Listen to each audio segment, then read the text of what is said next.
Vega Jewelers, exclusive luxury bridal jewelry exhibition 6th and 7th December, Hotel ITC Grand, Bay Beach Road, Vizag. ఇంకా ఒక కథని నేను చూశాను. హేమ గారు ఎన్ని సినిమాల్లో నటిస్తున్నారు పర్ ఇయర్, ఆవిడ ఇన్కమ్ ఎంత, అది మెయింటైన్ చేయడానికి, ఆవిడ లైఫ్ స్టైల్ మెయింటైన్ చేయడానికి ఇంకా ఎక్కువ కావాలి. కాబట్టి ఆవిడ ఇంకా కూడా ఏమన్నా చేస్తున్నారా అని రకరకాల స్టోరీలు నేను చూశాను. నేను కూడా I was very appalled and upset. I know ఎందుకంటే నాన్నగారి దగ్గర నేను రీఎంట్రీ అయ్యింది, మదర్ రైటర్ గా నన్ను బయటకు తీసుకొచ్చింది మీ మదర్, నేను పెళ్లి చేసుకుని ఇంట్లో ఉంటే. ఓకేనా, రైట్. సో ఇప్పుడు అంటున్నారు కదా, ఆడదాని డబ్బులు సంపాదిస్తేనే అంటారా? ఎలా సంపాదిస్తుందని? ఏ మగవాడు సంపాదిస్తే, ఇప్పుడు నిన్న కాక మొన్న వచ్చిన క్యారెక్టర్ ఆర్టిస్టులు మగవాళ్ళు ఎన్ని కోట్లు సంపాదిస్తున్నారు? వాళ్ళ లైఫ్ స్టైల్ ఏంటి, వాళ్ళు ఏం చేసి సంపాదించారు అడగరా? ఆడదానే క్వశ్చన్ చేస్తారా వీళ్ళు? అయినా నా లైఫ్ స్టైల్ ఏంటి? ఇల్లు కొనుక్కున్నాను. ఎప్పుడు కొనుక్కున్నాను? క్షణక్షణం తర్వాతే నేను ఇల్లు కొనుక్కున్నాను. నా మ్యారేజ్ అయిన 3 years ఇల్లు కొనుక్కున్నాను. అంటే 93కి నా సొంత ఇల్లు ఉంది, 4 లక్షలు పెట్టి కొనుక్కున్నాను. ఓకే, 10 ఏళ్ల తర్వాత ఆ ఇల్లు సనత్ నగర్ ఇల్లు. అప్పుడే నేను యాక్ట్ చేయడం మొదలు పెట్టా. డాడీ వాళ్ళందరూ వచ్చేవారు నా ఇంటికి. నా ఓన్ హౌస్ అది. నేను దాచుకుని కొనుక్కున్నా, నా కష్టార్జితం ఇల్లు. ఆ దానికి 10 ఏళ్ల తర్వాత దానికి వచ్చిన డబ్బులతో మళ్ళీ మాదాపూర్ ఇల్లు కొనుక్కున్నాను. 13 lakhs లోన్ తీసుకున్నాను. ఆ ఇల్లు అమ్మితే 10 లక్షలు వచ్చింది. 10 లక్షలు ప్లస్ ఇది పెడితే 21 lakhsకి నేను ఇల్లు కొనుక్కున్నాను రా. నా చేతిలో ఉన్న చిల్లర డబ్బులు అవన్నీ వేసుకుని. ఎప్పుడు అతడి సినిమాకి కొనుక్కున్నా. అతడి సినిమాకి నేను 24 లక్షలు కొనుక్కుని ఇల్లు ఇప్పుడు ఎన్ని కోట్లు అయి ఉంటది? అవును, సిగ్గులేవా? చేతకాని మగాడు లేకపోతే చేతకాని వెధవలే ఆడదాని క్యారెక్టర్ మీద వేలెత్తి చూపిస్తారు. అర్థమైందా? ఇప్పుడు ఆడదే ప్రాస్టిట్యూషన్ ఉందా? మగాడు ప్రాస్టిట్యూషన్స్ లేవా? ఆడ పెళ్లి చేసుకోవట్లేదా? మగ పెళ్లి చేసుకోవట్లేదా? అదేంటి? ఈవిడ లైఫ్ స్టైల్కి కారు కొనుక్కుంటే లోన్ రాదా? 25 లక్షలు పెట్టుకుంటే కారు రాదా?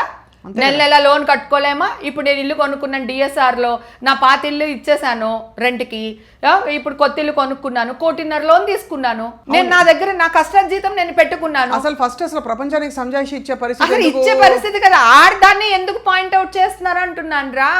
ఆడది ఎలా సంపాదించిందా అంటే ఒకటేనా? సిగ్గులేవా వీళ్ళకి?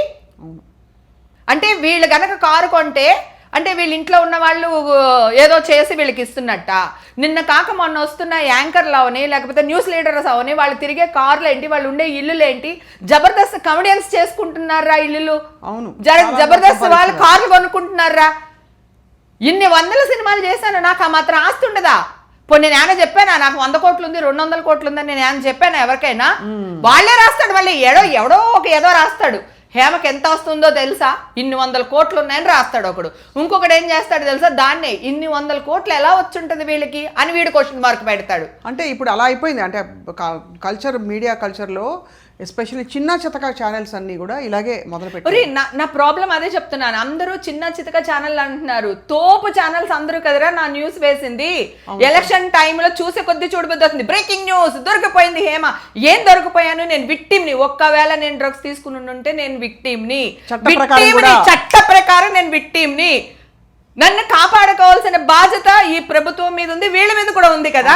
నా ఫొటోస్ వేసేసి నా మదర్ని రోడ్డు మీద లాగేసి నా కూతుర్ని రోడ్డు మీదకి లాగేసి వీళ్ళకి ఎవడిచ్చాడు హక్కు అంటున్నాను నేను.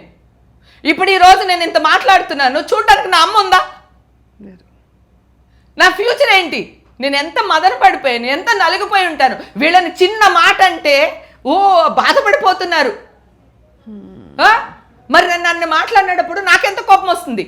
నేను మనిషిని కాదా? నాకు పరువు లేదా? ఇప్పుడు నా పరువు ఎవడు తెచ్చిస్తాడు? ప్రతి వాళ్ళకి అప్పుడు నువ్వు ఇంటర్వ్యూ అడిగినప్పుడు కూడా 4 రోజులు రా క్వాష్ అయిపోద్ది కేసు, నేను ఏ తప్పు చేయలేదురా, నేను ఏ తప్పు చేయలేదు అనేది నాకు తెలుసు. కానీ జనాలకి ఎవిడెన్స్ కావాలి, మీడియా వాళ్ళకి ఎవిడెన్స్ కావాలి. వీళ్ళు ఇంత మాట్లాడుతున్నారు కదా. July 3rd నాకు బ్లడ్ టెస్ట్లు చేశారు, శాంపిల్స్ అఫీషియల్గా. నేను బయటకు వచ్చాను. నేను చెప్తున్నాను నా శాంపిల్స్ లేవండి, ఈవేళే తీస్తున్నారు వీళ్ళు. ఇంకా ఈ టెస్టులు రావడానికి, రిపోర్ట్లు రావడానికి 15 days పడుతుంది.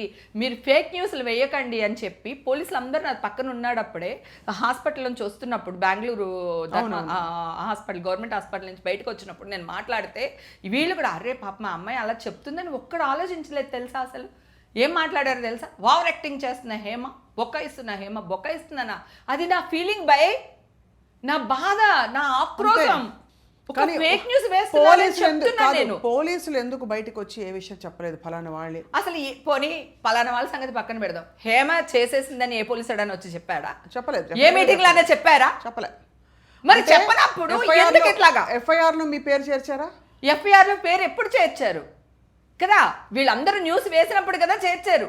అంటే వీళ్ళ మాటలు నమ్మి పోలీసులు వీళ్ళ మాటలు నమ్మడం కాదు, సిలువల పల్లెలు ఈ అమ్మాయి చేసి ఉంటుందేమో, ఇంత డబ్బు ఎక్కడి నుంచి వచ్చేసింది, కోనికిసుక గొట్టాలందరూ వచ్చేసి మీడియాలో మాట్లాడటం, అడుక్కునే వాళ్ళని తీసుకొచ్చి ఛానల్లో కూర్చోబెట్టి మాట్లాడించడం, వాళ్ళకి డబ్బులు ఇచ్చి మాట్లాడిపించారు రేటింగ్ల కోసం. సిగ్గులే వీళ్ళకి. ఎందుకు ఎవరైనా కక్ష కట్టారా? కక్ష కాదు, వాళ్ళకి రేటింగ్లు కావాలి, వాళ్ళకి డబ్బు కావాలి. సెలబ్రిటీస్ చిన్నది చేసిన సెలబ్రిటీస్ ని ఇంత లాంగ్ వేస్తారు. వాళ్ళకి అది అలవాటు కదా. వాళ్ళు బతకాలి, వాడి ఫ్యామిలీ బతకాలి, వాడి పిల్ల చదువుకోవాలి, వాడి పెళ్ళం బాగుండాలి, మేము బాగోకూడదు.